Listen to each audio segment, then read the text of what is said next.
Allow me a few minutes to do what I have promised to the people, that every meeting dito sa pag-uusap natin sa taong bayan, that I will read the persons who are now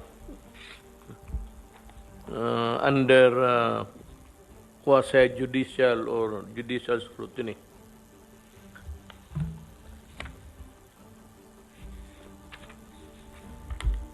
Sa Bureau of Customs,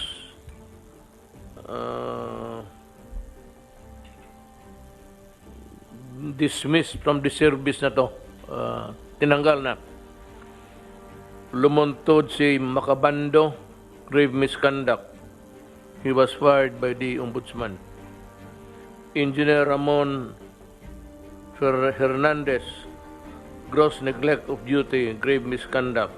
He was dismissed by the Ombudsman. Raymond Cabigon, gross neglect of duty, conduct prejudicial to the best interest of the service, dismissed by the Ombudsman. Hale Sinen Camille, gross misconduct of duty, grave misconduct, dishonesty. Pati kasali dito si Raymond Cabigon, to him, pareho sila, dismissed from the service.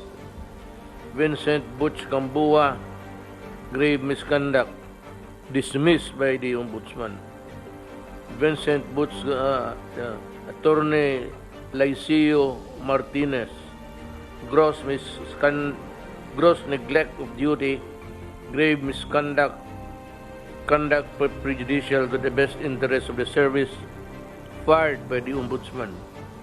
Filomeno Salazar, gross neglect of duty, grave misconduct, conduct prejudicial to the best interest of the service, dismissed by the Ombudsman. Vicente Torres, gross neglect of duty, grave misconduct, conduct prejudicial to the best interest of the service, dismissed by the Ombudsman. Meron na ho karami ang in addition yung nauna na nawala, naunahan sila. Ito ang ano sa dismissed by the Ombudsman. Renly Tinana, grave misconduct, conduct grossly prejudicial to the service, fired by the Ombudsman. J.B. Raul U. Cometa, gross misconduct of duty, conduct prejudicial to the best interest of the service, fired or being investigated by the Ombudsman. Agnes Fabian, Bureau of Customs, with a firm decision from DOF, dishonesty, dismissed from the service. Alan Pagkalinawan, grave misconduct, conduct prejudicial to the best interest of the service. The decision by the Customs was affirmed by the Secretary of Finance. Ramon Aquilan, grave misconduct sa BOC, dismissed from the service. Lahat pa na to. Aristotle Tumala, grave misconduct.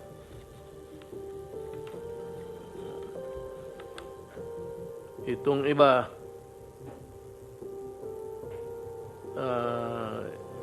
I think they are either dismissed or still being investigated. Pero basahin ko na lang. Jennifer Lagman, grave misconduct, investigated by the Ombudsman. Wala na to. Tomas Alcid, grave misconduct, Ombudsman. Fahad Rashid Lukman, serious dishonesty, falsification of documents, pending ata ito sa Civil Service Commission or already dismissed. suspended from service as penalty. Dante Baliva, grave misconduct, conduct prejudicial to the best interest of the service. Sa facing charges sa Bureau of Customs. Maria Rosario Acosta, neglect of duty, still with the adjudicating body sa Bureau of Customs. Nobel Carandang, gross neglect of duty with the Bureau of Customs. Dolores Domingo, investigated by the Ombudsman. Wala naman siguro. As of today, ganon ang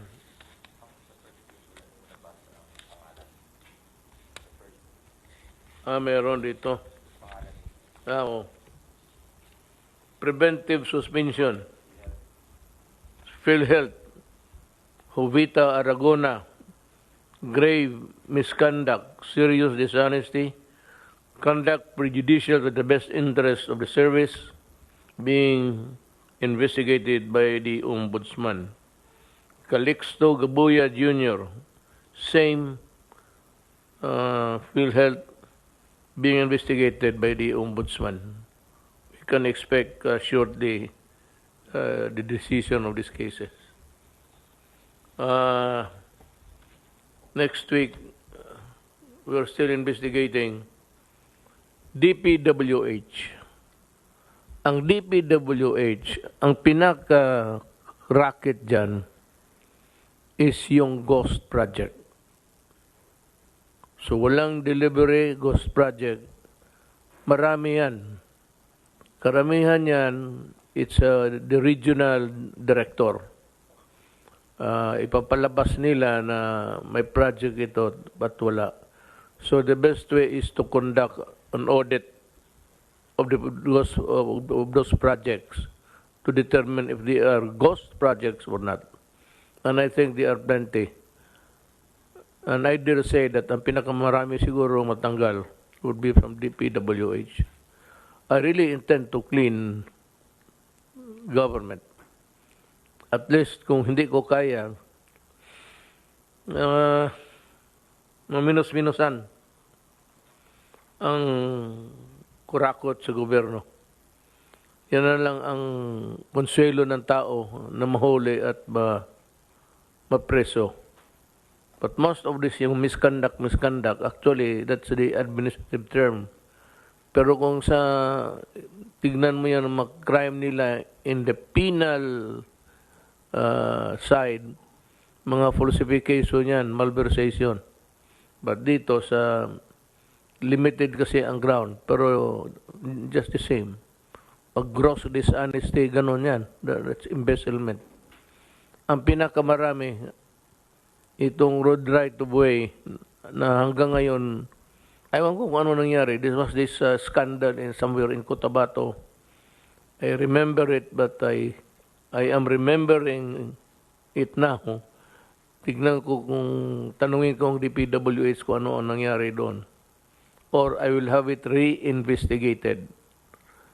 Tapos yung sa itong mga karamihan ghost projects. Yan ang ano dyan. Yung iba naman, kagaya ng public works na nakita ninyo, yung kubeta na walang cover na puro nakahilira lang yung bowl ni Duro. Walang division, wala lahat. Yung mga putang yan ang klaseng trabaho. So yung ganon, balikan ko yon. I'd like to remind anybody sa DPWH who has had a participation there, being an investigator or connected with the construction, you better you report to me. Tanungin ko kayo kung paano ako magdumi kung ganito na para kaming classmate, seatmate kami ng tangin. Kalukuhan, kabastusan talaga. I'm sure, government will not allow that kind of project. No engineering in his department, engineering department, or the engineers themselves would be too crazy to do that. Yan ang mga project na siyaw-siyaw. Yung partial delivery or yung halos yan, ibigay sa iyo yung project na ganun. For the longest time, wala masyadong investigation dyan. Pero kayong may kasalanan dyan sa mga ganun, I advise you to resign now. Resign now. Kasi pagdating ng panahon, I will throw the book at you. Even the kitchen sink, tsaka makita ninyo, you will be prosecuted administratively and criminally at walang patawaran dito. This is not the time for condonation or being basta yung pera ng tao. Ang ibang kasalanan, okay lang. Pero itong mga ghost project, mga project na wala dyan, mga karamihan yan, yung mga health centers, wala yan. At tip lang yan. Kung yan ang ginawa ninyo, that's short-changing government. You will go to jail for that. I have 2 years to do it. And about 6 months to file all the charges. I'm sure that ang Sandigan Bayan would be kept busy hearing the cases. Yan ang ano ko sa inyo. Talagang walang galit ako sa inyo. Kayong na-dismiss, bagay lang. You should not anybody's fault but yours for committing graft and corruption. So with that, I'd like to bid good night, goodbye. See you next week. Mga kababayan ko, yun yung para sa araw na to. Baka hindi ninyo nakuha, ha? Isang tao lang ang mag-ano nito. But of course, merong task force. He has to consult the task force. And maybe the task force will review. But, sabi ko sa inyo, do not delay it. Do not sit on it. Itong mga papel na to. When it is given to you for review, review it in one night. Kung hindi ka na matulog, problema mo yan. Submit it a day or 2 days after. Do not delay those paperwork. Even sa takbo ng papel from the lowest papuntang secretary. Do not delay. You're only given days. I do not believe in hindi mo matapos ng 2-3 araw. Wala kang ginawa. I mean, you're doing nothing. You're just asked to comment or to give your advice. Do not go into other things which are not delegated to you.